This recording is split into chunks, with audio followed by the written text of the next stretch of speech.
거부님들 안녕하십니까? 오늘 이른 아침 한 불자님께서 제게 이런 말씀을 하셨습니다. 스님, 저는 자식을 너무 사랑해서 매일 걱정이 끊이지 않습니다. 아이가 조금만 늦게 들어와도 가슴이 조마조마하고 시험 성적이 나쁘면 제가 더 속상해서 잠을 못 잡니다. 이렇게 사랑하는 게 잘못된 건가요? 그런데 이상하게도 제가 더 걱정하고 더 신경 쓸수록 아이와는 더 멀어지는 것 같습니다. 왜 그럴까요? 법우님들, 이런 경험 없으십니까? 사랑한다는 이름으로 아낀다는 마음으로 더 꽉 붙잡으려 할수록 오히려 그것이 더 멀어져 가는 경험 말입니다. 자식에 대한 걱정, 배우자에 대한 집착, 돈에 대한 욕심, 건강에 대한 불안, 미래에 대한 두려움. 우리는 소중한 것들을 잃을까봐 더욱 단단히 움켜쥐려 합니다. 하지만 이상하게도 더 꽉 쥘수록 더 많은 것들이 손가락 사이로 빠져나가 버립니다. 마치 모래를 주먹으로 꽉 쥐면 더 많이 흘러내리는 것처럼 말입니다. 왜 그런 것일까요? 오늘 부처님께서 우리에게 알려주신 지혜를 통해 이 의문을 함께 풀어보고자 합니다. 집착할수록 더 아픈 진짜 이유, 그리고 진정으로 놓아야 할 것이 무엇인지 깨닫게 되실 것입니다. 요즘 들어 이런 분들을 많이 만납니다. 70대 어머니는 40대 아들의 결혼을 걱정하며 매일 전화를 걸어 잔소리를 하십니다. 그런데 그 아들은 점점 어머니의 전화를 피하게 됩니다. 60대 아버지는 은퇴 후 자신의 건강에만 몰두하며 하루 종일 인터넷으로 건강 정보를 찾아다닙니다. 그런데 오히려 더 많은 병에 대한 두려움만 생기게 됩니다. 50대 부부는 노후 자금을 모으겠다며 온갖 투자에 매달립니다. 그런데 시장이 조금만 흔들려도 밤잠을 설치게 됩니다. 이 모든 것들이 바로 집착의 모습입니다. 좋은 마음에서 시작된 일들이 집착이 되어 우리를 괴롭히고 있는 것입니다.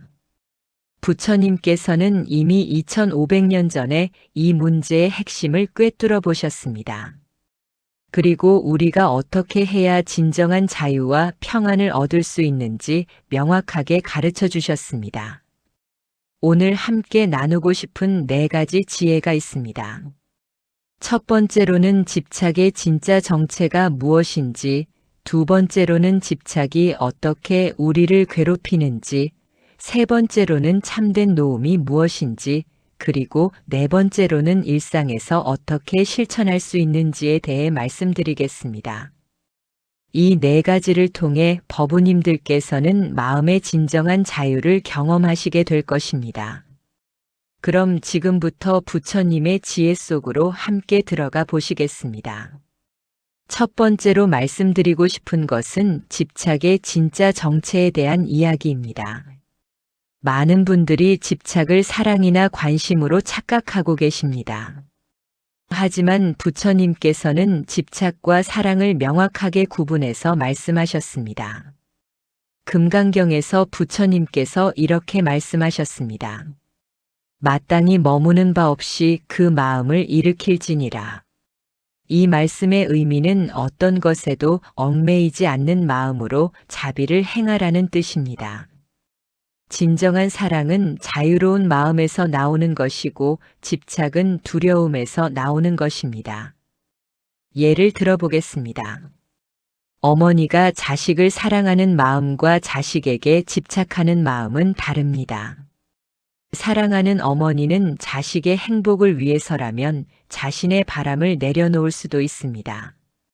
하지만 집착하는 어머니는 자신의 불안을 없애기 위해 자식을 통제하려고 합니다. 내가 걱정되니까 이렇게 해라. 내가 불안하니까 저렇게 하지 마라. 이것이 집착의 모습입니다. 겉으로는 자식을 위한다고 하지만 실제로는 자신의 두려움과 불안을 해소하려는 것입니다. 조주선사의 어록에 이런 이야기가 나옵니다. 한 승려가 조주선사에게 물었습니다. 무엇이 진정한 자유입니까? 조주선사가 답했습니다. 마당 앞에 잣나무를 보라. 승려가 다시 물었습니다. 잣나무가 무슨 자유를 가르쳐 줍니까? 조주선사가 말했습니다. 잣나무는 잣나무가 되려고 애쓰지 않는다. 그저 잣나무일 뿐이다. 이 선문답의 깊은 의미는 무엇일까요? 진정한 자유는 무언가를 억지로 붙잡거나 통제하려 하지 않는 것입니다. 자연스럽게 존재하고 자연스럽게 흘러가게 두는 것입니다. 우리가 집착하는 순간 우리는 자연스러운 흐름을 거스르게 됩니다. 강물이 바위에 부딪혀 소용돌이 치는 것처럼 우리 마음도 집착 때문에 괴로움의 소용돌이에 빠지게 되는 것입니다. 현실에서 이런 모습들을 자주 봅니다. 은퇴한 아버지가 자식들의 인생에 과도하게 개입하려고 합니다. 내가 경험이 많으니까 내 말을 들어라. 하지만 자식들은 아버지의 간섭을 부담스러워합니다.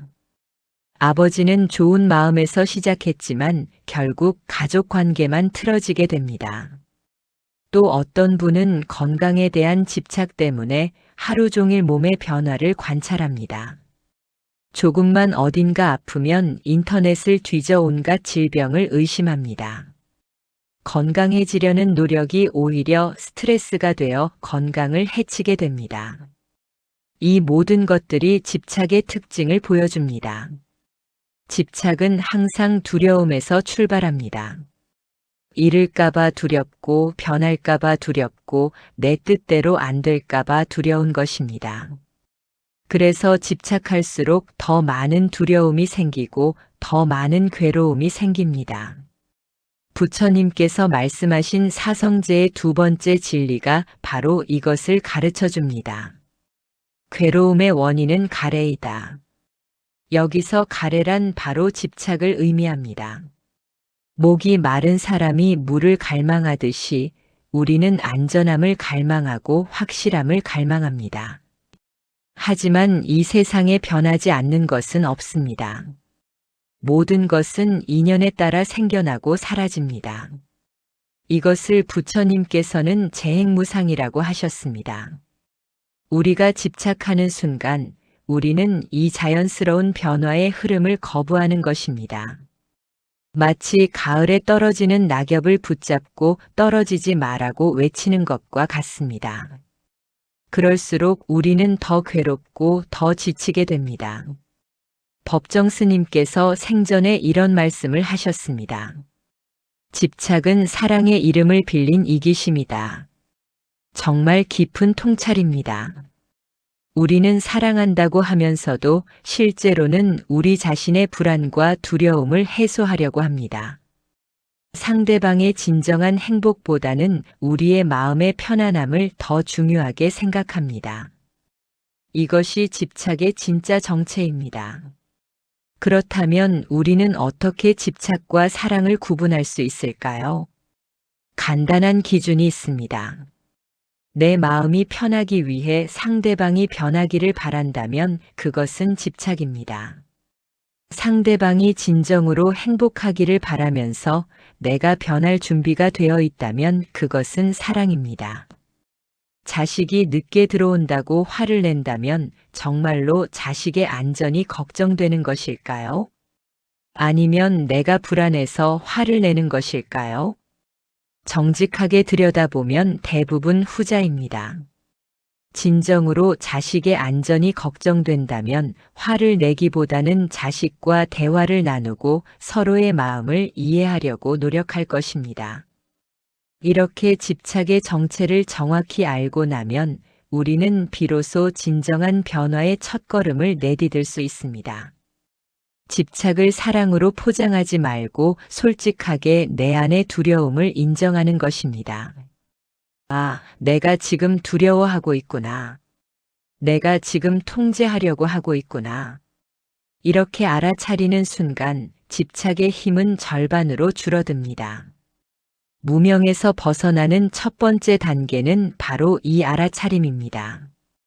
두 번째로 말씀드리고 싶은 것은 집착이 우리를 어떻게 괴롭히는지에 대한 이야기입니다. 집착은 우리도 모르는 사이에 우리의 마음과 몸, 그리고 관계를 서서히 파괴시킵니다. 부처님께서는 법구경에서 이렇게 말씀하셨습니다. 집착은 괴로움의 뿌리이니 집착을 끊는 자는 괴로움을 끊는다. 집착이 어떻게 우리를 괴롭히는지 구체적으로 살펴보겠습니다. 우선 집착은 우리의 마음을 끊임없이 불안하게 만듭니다. 집착하는 대상이 내 뜻대로 되지 않을 때마다 우리는 괴로워합니다. 주식에 집착하는 사람은 주가가 떨어질 때마다 고통받습니다. 자식에게 집착하는 부모는 자식이 말을 듣지 않을 때마다 화를 냅니다. 건강에 집착하는 사람은 조금만 몸이 아파도 큰 병에 걸린 것처럼 불안해합니다. 이런 상황들을 자세히 관찰해 보면 한 가지 공통점을 발견할 수 있습니다. 집착하는 순간부터 우리는 평안을 잃게 됩니다. 왜냐하면 집착은 항상 미래에 대한 걱정이나 과거에 대한 후회와 함께 오기 때문입니다. 이것을 잃으면 어떻게 하지? 이것은 미래에 대한 불안입니다. 그때 이렇게 했어야 하는데 이것은 과거에 대한 후회입니다. 현재 이 순간에 충실하지 못하고 항상 과거와 미래 사이에서 방황하게 됩니다. 원효 대사의 일화를 들어보신 적이 있으실 것입니다. 원효 대사가 중국으로 구법 여행을 떠나던 중에 어느 날 밤 동굴에서 잠을 잤습니다. 한밤중에 목이 말라서 손으로 더듬어 물그릇을 찾았습니다. 그 물을 마시고는 시원하고 달콤해서 깊이 잠들었습니다. 아침에 깨어보니 그것은 물그릇이 아니라 해골이었고 그 안에는 고인 빗물이 있었습니다. 원효 대사는 이 경험을 통해 큰 깨달음을 얻었습니다. 일체유심조 모든 것은 마음이 만든 것이다. 밤에는 맛있는 물이었는데 아침에는 더러운 물이 되었습니다. 물 자체는 변하지 않았습니다. 변한 것은 원효 대사의 마음이었습니다. 이 이야기가 집착과 어떤 관련이 있을까요? 우리가 집착하는 대상들도 마찬가지입니다. 그 자체로는 아무 문제가 없는데 우리 마음이 집착하는 순간부터 괴로움이 시작됩니다. 돈 자체는 나쁜 것이 아닙니다. 하지만 돈에 집착하는 순간 돈이 우리를 괴롭히는 도구가 됩니다. 자식 자체는 축복입니다. 하지만 자식에게 집착하는 순간 자식이 우리를 괴롭히는 원인이 됩니다. 건강 자체는 소중합니다. 하지만 건강에 집착하는 순간 건강이 우리를 불안하게 만드는 요소가 됩니다. 집착의 또 다른 특징은 우리의 판단력을 흐리게 한다는 것입니다. 집착할 때 우리는 객관적으로 상황을 볼 수 없습니다. 자식에게 집착하는 부모는 자식의 잘못을 보지 못합니다. 돈에 집착하는 사람은 사기를 당할 위험을 보지 못합니다. 건강에 집착하는 사람은 스트레스가 건강에 더 해롭다는 것을 보지 못합니다. 집착은 마치 색안경을 끼고 세상을 보는 것과 같습니다. 모든 것이 왜곡되어 보이게 됩니다. 실제로 일어나고 있는 현실보다는 우리의 두려움과 욕망이 만들어낸 환상을 더 실제적인 것으로 받아들이게 됩니다.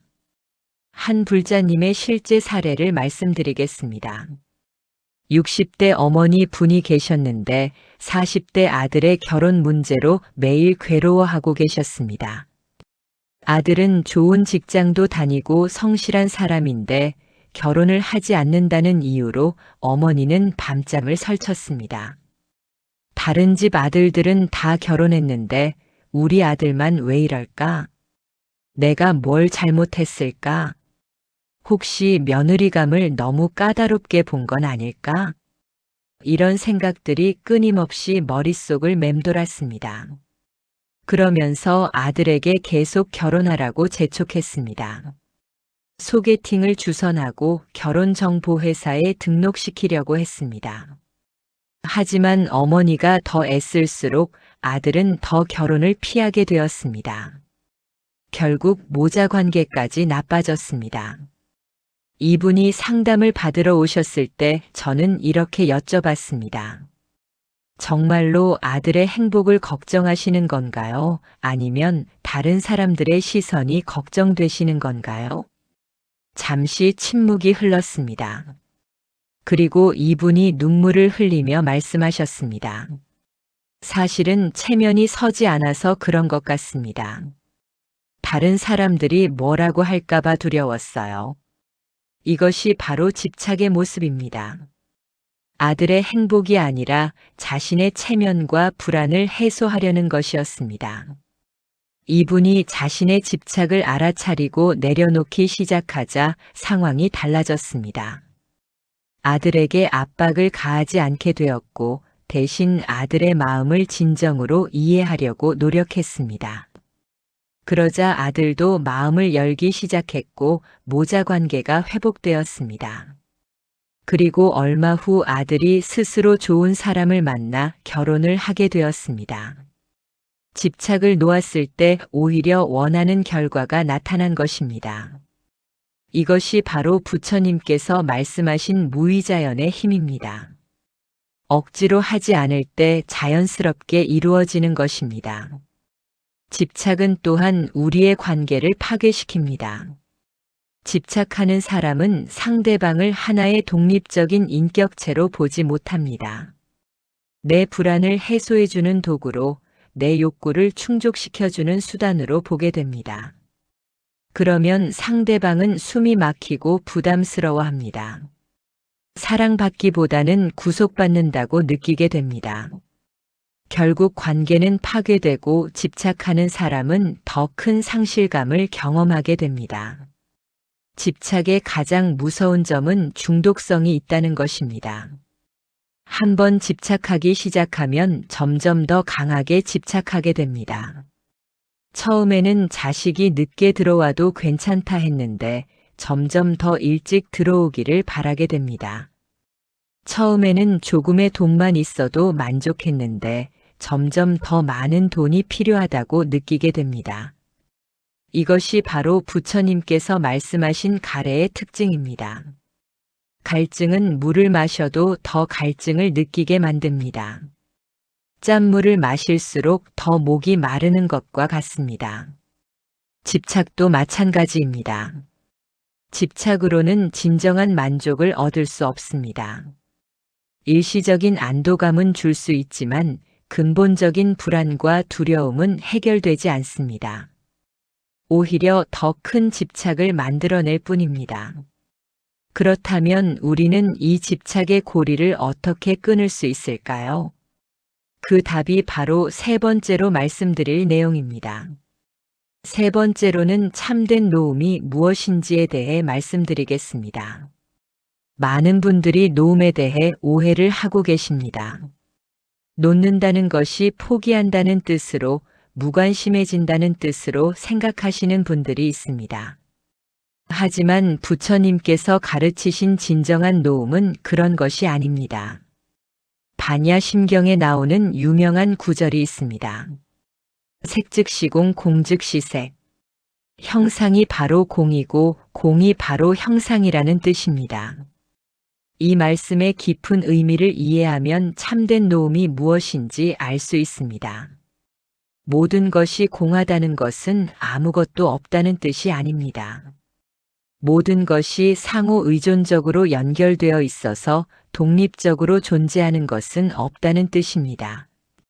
우리가 집착하는 대상들도 마찬가지입니다. 자식, 돈, 건강, 명예 등은 모두 인연에 따라 생겨나고 사라지는 것들입니다. 고정되고 불변하는 실체가 없다는 것입니다. 이것을 깊이 이해하면 집착할 이유가 사라집니다. 변하는 것을 변하지 않는다고 생각하기 때문에 집착이 생기는 것입니다. 처음부터 변하는 것임을 알면 자연스럽게 놓을 수 있습니다. 육조 해능대사에 유명한 개송이 있습니다. 보리는 본래 나무가 아니요 밝은 거울도 대가 아니다. 본래 한 물건도 없거늘 어느 곳에 티끌이 앉으리요. 이 개송의 의미는 우리의 본성 자체가 이미 완전히 자유롭다는 것입니다. 집착할 필요도 없고 놓을 것도 없다는 뜻입니다. 처음부터 아무것도 붙잡고 있지 않았는데 무엇을 놓겠다는 것입니까?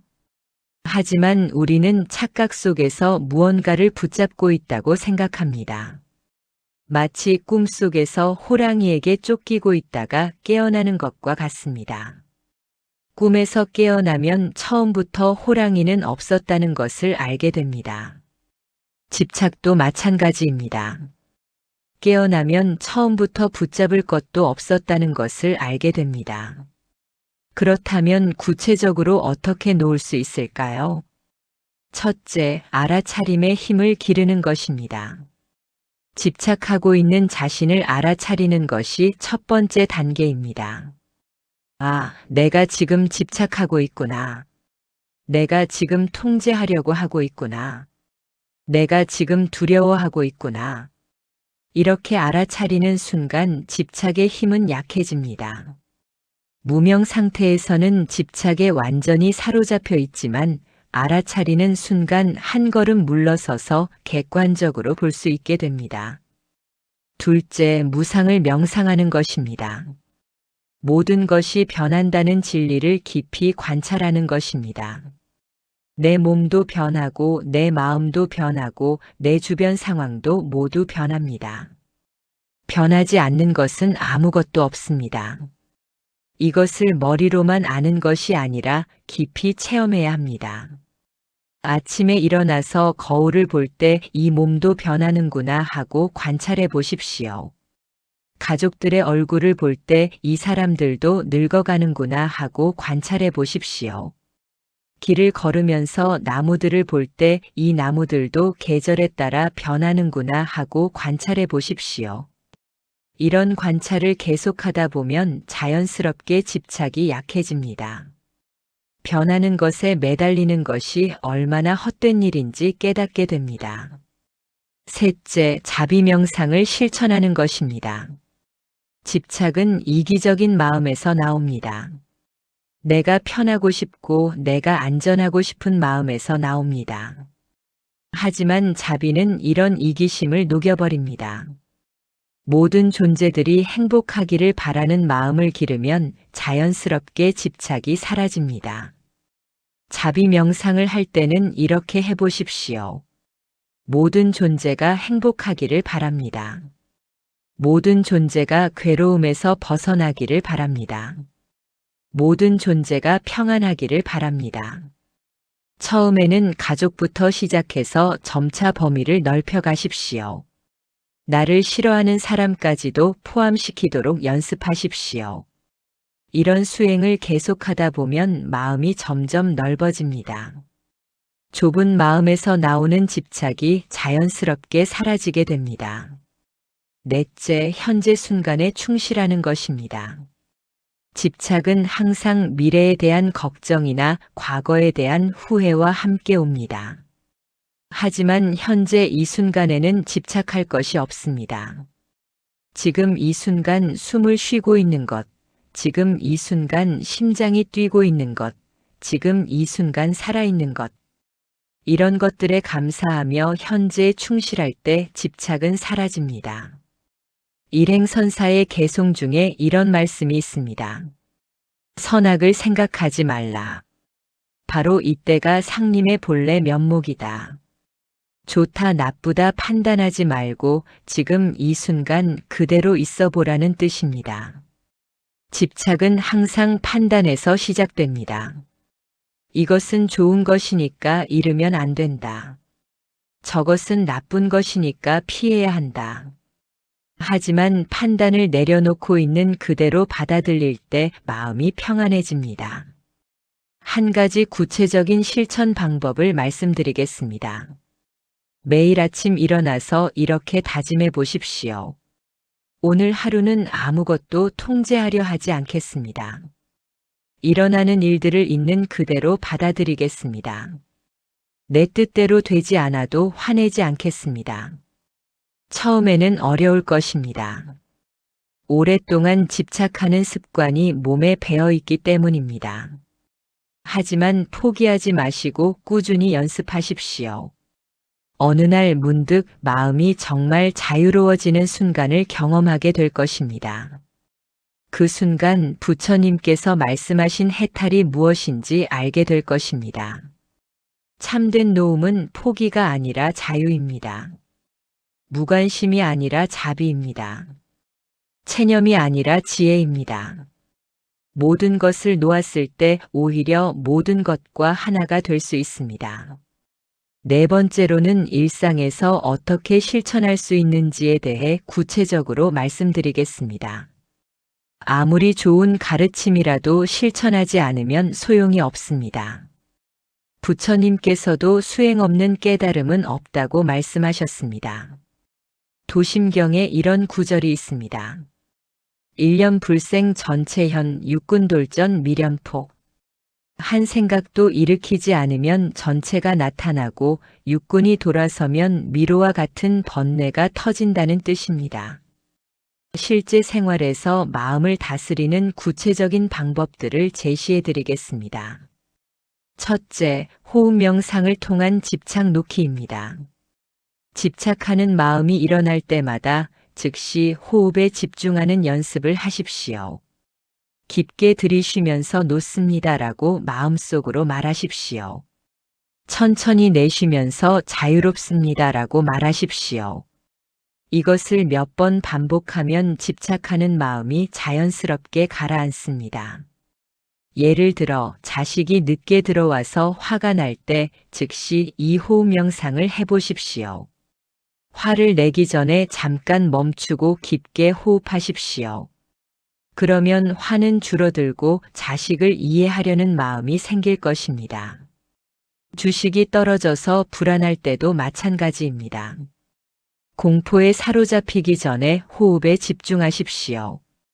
그러면 냉정한 판단을 할 수 있게 될 것입니다. 둘째, 감사 명상을 실천하십시오. 집착은 부족하다는 느낌에서 시작됩니다. 하지만 감사하는 마음이 생기면 이미 충분하다는 것을 알게 됩니다. 매일 잠자리에 들기 전에 오늘 하루 감사한 일들을 떠올려 보십시오. 오늘도 건강하게 지낼 수 있어서 감사합니다.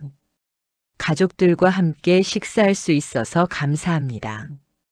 따뜻한 집에서 잠잘 수 있어서 감사합니다. 이런 감사의 마음이 깊어질수록 집착하는 마음은 줄어들 것입니다. 부족함이 아니라 풍요로움을 느끼게 될 것입니다. 셋째, 관찰 명상을 습관화하십시오. 하루 중에 몇 번씩 자신의 마음 상태를 관찰해 보십시오. 지금 내가 무엇에 집착하고 있는가? 지금 내가 무엇을 통제하려고 하고 있는가? 지금 내가 무엇을 두려워하고 있는가? 이런 질문들을 자신에게 던져 보십시오. 그리고 집착하고 있는 것을 발견하면 부드럽게 놓아주십시오. 억지로 놓으려고 하지 마시고, 아, 내가 집착하고 있었구나 하고 알아차리기만 해도 됩니다. 알아차림 자체가 이미 놓음의 시작입니다. 넷째, 일상생활에서 무집착을 연습하십시오. 작은 것부터 시작하십시오. 예를 들어 버스를 기다릴 때 빨리 오기를 바라는 마음을 놓아보십시오. 음식을 먹을 때 맛에 대한 기대를 놓아보십시오. 날씨가 나쁠 때 좋아지기를 바라는 마음을 놓아보십시오. 이런 작은 연습들이 쌓이면 큰 집착도 놓을 수 있는 힘이 생깁니다. 다섯째, 자비행을 실천하십시오. 집착하는 마음이 일어날 때 다른 사람을 위해 무언가를 해보십시오.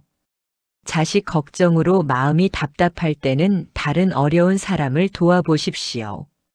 돈 걱정으로 불안할 때는 자선을 베풀어 보십시오. 건강 걱정으로 두려울 때는 병든 사람을 위해 기도해 보십시오. 자비행을 할 때 집착하는 마음은 자연스럽게 사라집니다. 나만 생각하던 좁은 마음이 넓어지기 때문입니다. 여섯째, 경전 읽기와 연불을 병행하십시오. 금강경, 반야심경, 법구경 같은 경전을 매일 조금씩 읽으십시오.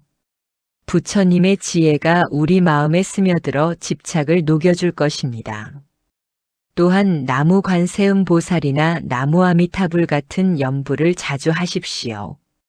집착하는 마음이 일어날 때마다 연불로 그 마음을 다스리십시오. 연불의 힘은 우리가 생각하는 것보다 훨씬 큽니다. 수많은 조상들이 연불을 통해 해탈을 이루었습니다. 일곱째, 수행 공동체에 참여하십시오. 혼자 수행하는 것보다 함께 수행하는 것이 훨씬 효과적입니다. 절에 나가서 법회에 참석하거나 불교 모임에 참여해 보십시오. 같은 길을 걸어가는 법우들과 만나면 서로 격려하고 도움을 받을 수 있습니다. 또한 스님들의 법문을 들으면 올바른 방향을 잡을 수 있습니다. 여덟째, 참선을 배워보십시오. 참선은 집착을 놓는 가장 직접적인 방법입니다. 조용한 곳에 앉아서 아무 생각 없이 그냥 있어 보는 연습을 하십시오. 처음에는 온갖 생각들이 올라올 것입니다. 그 생각들을 억누르려 하지 마시고 그냥 흘러가게 두십시오. 구름이 하늘을 지나가듯이 생각들도 마음을 지나가게 두십시오. 이런 연습을 계속하다 보면 생각에 휘둘리지 않는 힘이 생깁니다. 생각이 일어나도 그것에 집착하지 않게 됩니다. 아홉째, 일기를 써보십시오. 매일 저녁 오늘 하루 어떤 일에 집착했는지 돌아보고 일기에 써보십시오. 오늘 나는 무엇에 집착했는가? 그 집착 때문에 어떤 괴로움을 겪었는가? 내일은 어떻게 놓을 것인가? 이런 내용들을 솔직하게 써보십시오. 글로 쓰다 보면 자신의 집착 패턴을 객관적으로 볼 수 있게 됩니다. 그리고 점점 집착에서 벗어나는 지혜가 생길 것입니다. 열째, 봉사활동을 해보십시오. 집착은 자기중심적인 사고에서 나옵니다. 하지만 다른 사람을 위해 봉사할 때 자기중심성이 줄어듭니다. 요양원에 가서 어르신들을 돌봐드리거나 어려운 이웃을 도와주거나 환경보호 활동에 참여해 보십시오.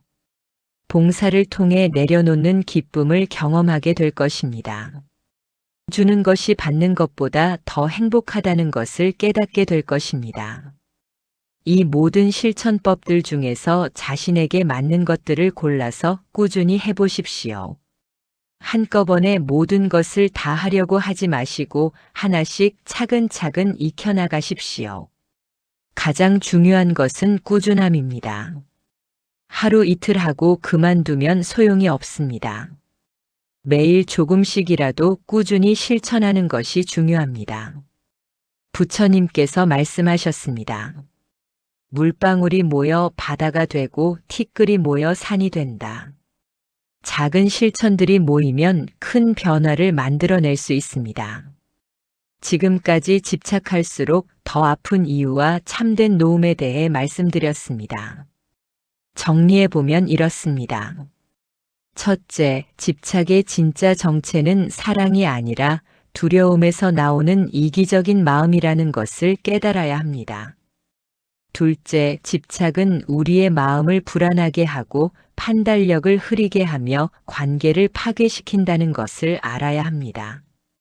셋째, 참된 노움은 포기가 아니라 자유이며 무관심이 아니라 자비이며 체념이 아니라 지혜라는 것을 이해해야 합니다. 넷째, 일상생활에서 호흡 명상, 감사 명상, 관찰 명상, 무집착 연습, 자비행, 경전 읽기, 연불, 참선, 일기쓰기, 봉사활동 등을 통해 실천해야 합니다. 법우님들, 집착을 놓는다는 것이 쉬운 일은 아닙니다. 오랫동안 몸에 밴 습관을 바꾸는 것이기 때문입니다. 하지만 불가능한 일도 아닙니다.